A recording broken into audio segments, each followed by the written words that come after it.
Red lights. Red lights. Red lights are no good. So I'm back inside Project Griffin, and this is the battery pack that I use as the middleman battery. Basically, all of these batteries were taking in the solar. I could charge other EVs from these batteries.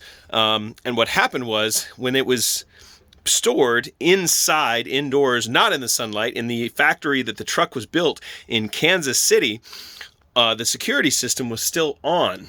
And so all of this equipment was pulling battery power, and I was getting no solar.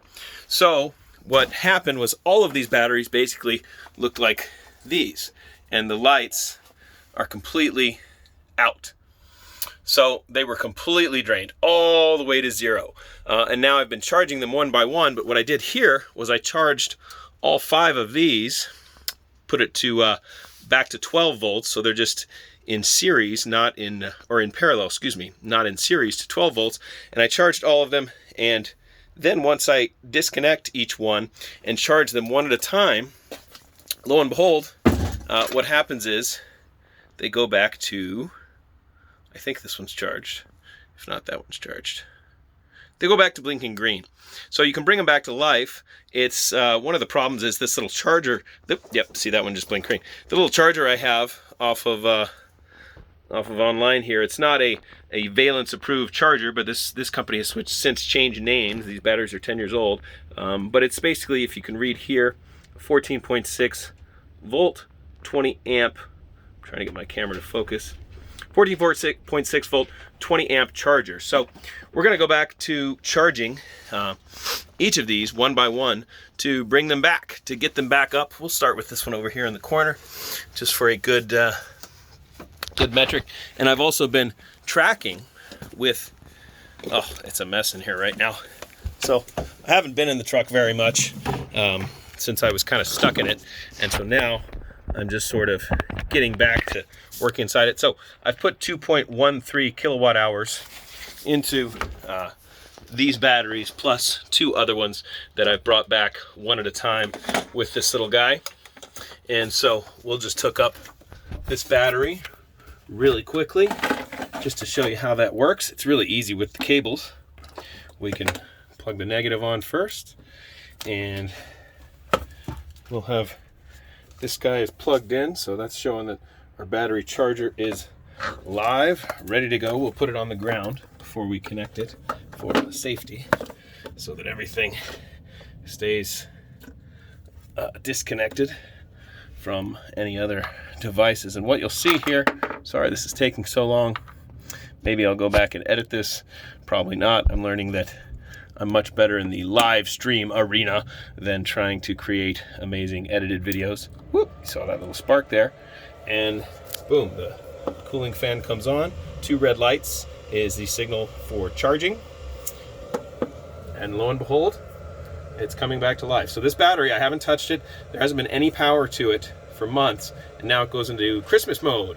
Red, green, red, green, red, green, red, green. And what'll happen is it's actually, I can show you here with a voltmeter, is it's actually just starting getting back voltage. So it was at 0. I can show you on one of its neighbors that basically it was at no power, and right now it's going to be, let's see, we are at 0.9, right? So see, it's just getting enough trickle back in. If we touch one of these batteries over here, one of these that's stone dead, if I go in here, oh, that one's got 2.8, so it has a little bit of power in it.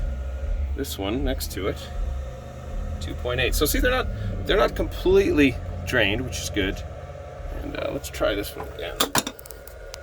I'll use both hands here.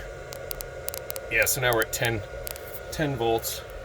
Sorry you couldn't see that, but it's getting power in, and it will let it charge overnight. And now this one will go back to being green and live. I really, once I get all of these back charged up, I'll reconnect them to a 48 volt system, and I actually have a battery management system, a BMS, that will connect and read the voltages of each battery and tell me if they're all good. That's what this cable is right here. It went to a BMS that I had a separate one. This is actually just to a 12 volt for the wings to operate the actuators. So exciting news. I was very, very worried when they were all like this and just dead. I said, oh, these are old batteries, they may not come back. And then when I charged 5 of them at a time with the 12 volt charger over the course of 2 days, put a couple kilowatts into them, but they were all still red.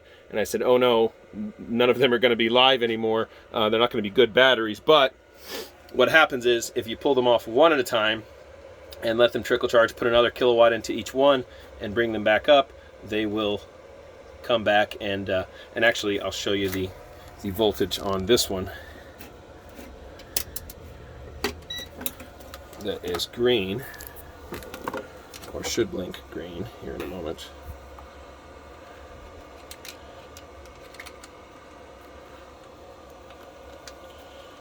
Okay, I can get that done. There we go, this one-handed operation.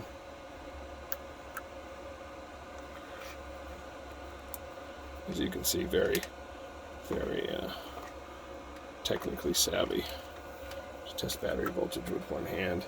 13.3. So it's 13.37 on this one that's now brought back to life, blinking green.